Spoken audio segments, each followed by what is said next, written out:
Good morning, gang. Saturday morning here as I'm recording this. I'm dialing into the ManCave because the Wolves dropped a bomb on us last night, a Friday night. And I know that the gentlemen of the ManCave have places to be on the weekend, so we're not able to circle up for a roundtable, but I wanted to get my thoughts conveyed over to the boys on a big trade. Franchise staple Karl-Anthony Towns shipped off to New York for Julius Randle, Dante DiVincenzo, and a conditional first-round pick from Detroit. So off the bat, I mean, shell-shocked, right? I mean, we knew that at some point one of the big three had to go. The big three being Rudy, Ant, and Cat, contractually, financially. You can't pay all three of those guys forever and then think that you're going to hang on to the Nas Reeds and Jaden McDaniels of the world. Eventually, you'll have to pay some of these young guys down the road, Dillingham, Terrence Shannon. So it was an inevitability that one of those three had to go. Clearly, it's not going to be Ant. I guess it could be Rudy. I don't think you're going to get much of a return back on Rudy at this point. And then I think that the existence of Nas Reed makes it pretty clear that Cat was the odd man out and always had been.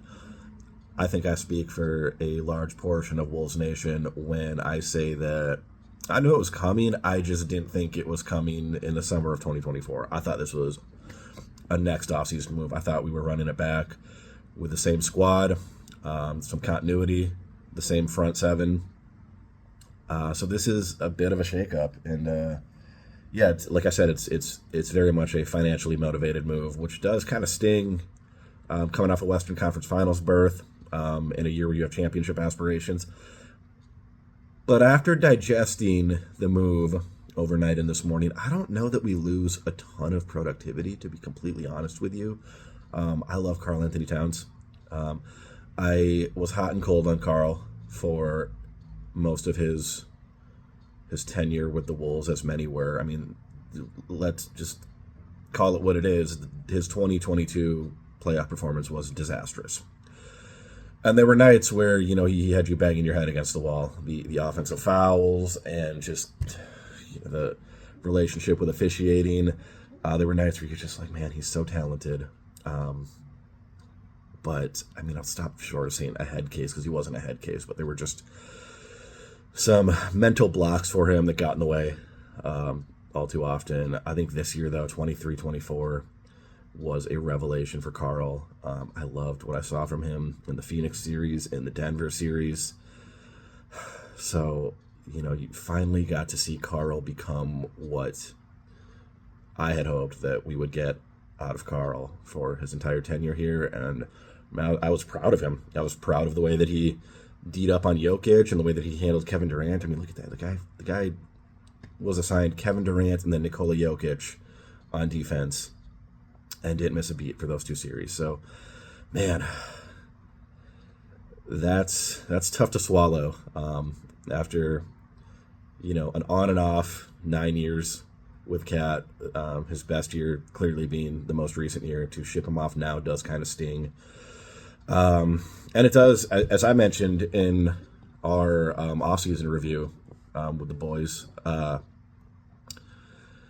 having that three-headed monster of 7-footers to throw at Jokic gave him a ton of issues, and that was a big part of the reason that we were able to handle Denver the way that we were, a fresh 7-foot body on Jokic at all times. I don't know if Julius Randle can replicate that. So I'm not sure what that series is going to look like, but as I mentioned before, I don't know that Denver is that boogeyman anymore that we need to build ourselves up to beat. I think there's Oklahoma City, Dallas. I think that three-point shooting is going to be important, and I think that the real nugget in this trade is Dante DiVincenzo. You're getting a guy who, I have it right here actually, he's getting about $11 million a year over the next 3 years. That's incredible value for a guy that can flame throw from three and was an absolute dog for the Knicks in the playoffs. So I think he's going to fit in extremely well. And there's a lot of dust that needs to settle, but man, that bench looks incredible. Clearly, Nah is still here. Dante DiVincenzo. Naz Reid. Is Naz Reid going to start? I don't know. I'm not sure. I don't know how Randall fits next to Gobert. Maybe we bring Randall off the bench and we start Naz at the 4. I don't know, but let's just say Randall starts. So we got Naz Reid, Nah, Dante DiVincenzo, Joe Ingles, Rob Dillingham. This takes a heavy weight off of Rob Dillingham's shoulders as a rookie too, having another guard back there. I'm not sure how much we can bank on Dante to take the reins at point guard, but either way, it's another guard in the lineup, and that takes a ton of pressure off of Rob Dillingham, the rookie. TSJ too, man. We got TSJ, so it's a really exciting bench. I think we're definitely deeper than we were before the trade, just adding DiVincenzo to the bench.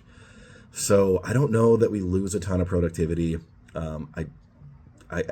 It really just comes down to the Randall fit. I don't think Randall's going to be here long term either. I think that Randall might be something of a rental. He has a player option at $30 million. I don't see the Wolves investing long term in Julius Randle. I think that if we were going to go all in on another guy, we would have just held on to Cat, another guy at the $40-50 million range. Randall's getting 30 this year, so I'm not sure what he'll want if he opts out. But ultimately, yeah, it's financial, and I think that player option, I don't think he'll take it this summer, next summer. I don't think he'll take that player option, and if he doesn't take that player option, I think we let him walk. But if we decide that fit just really isn't there, I think that contract is far more movable than Karl's was. So what you're really getting out of this trade is flexibility long term. And again, in a world where Naz Reid exists, Naz is getting $15 million this year. I'm sorry, he's getting $13.9 this year, and then he has a player option at $15 next year. So I think you can probably consider this a contract year for Naz. I don't see him taking a $15 million player option. I think he can definitely clear that on the market. So this gives us the flexibility to hang on to Naz. I think that we're going to bump that pay for sure. I think that we're going to extend him, but it won't be nearly what Karl was due. Karl was due 50 to 60 million gradually moving up over the next 3 seasons, topping out at 60 million. I don't think Naz Reid is going to cost us $60 million. We've always kind of viewed Naz as cat light. So if we can get Naz at, I don't know, somewhere in the low 20s per year versus Cat at 50, I don't think the fall off in production from Cat to Naz is drastic enough to justify that disparity in pay. So I think that this was an inevitable move. One of the big 3 had to go, Ant, Rudy, Cat, at some point. I thought it would be next summer. I didn't think it was coming today, but it is today. And then it was process of elimination. Like I said, it's not going to be Ant. Ant's going to be here hopefully for a long time, and he's locked up.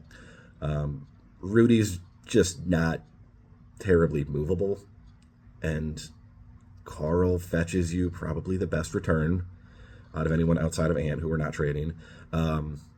Fetches you the best return, and his replacement already kind of exists from within with Naz, so it's a tough pill to swallow.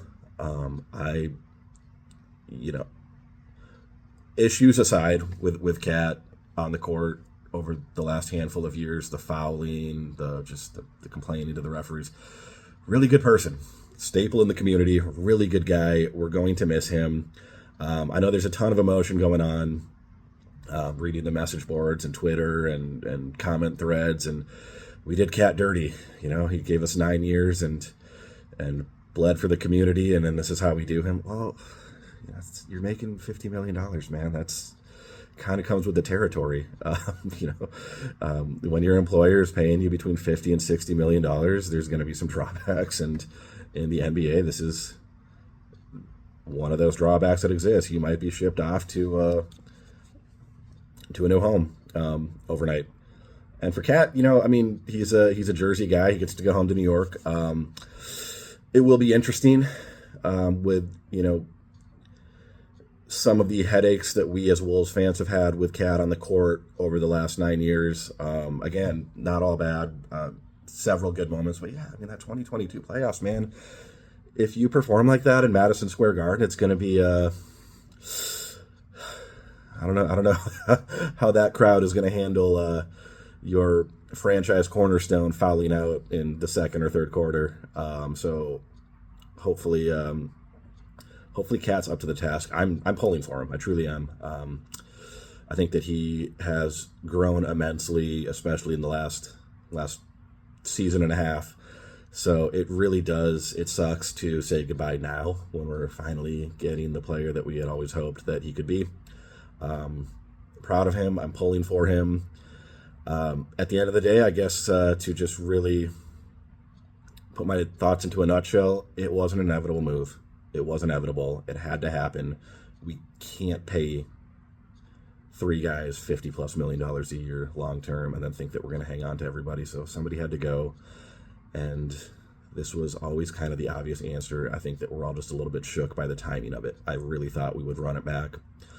But clearly we're not doing that. And boys over in the ManCave, we're going to have a lot to talk about in our season preview.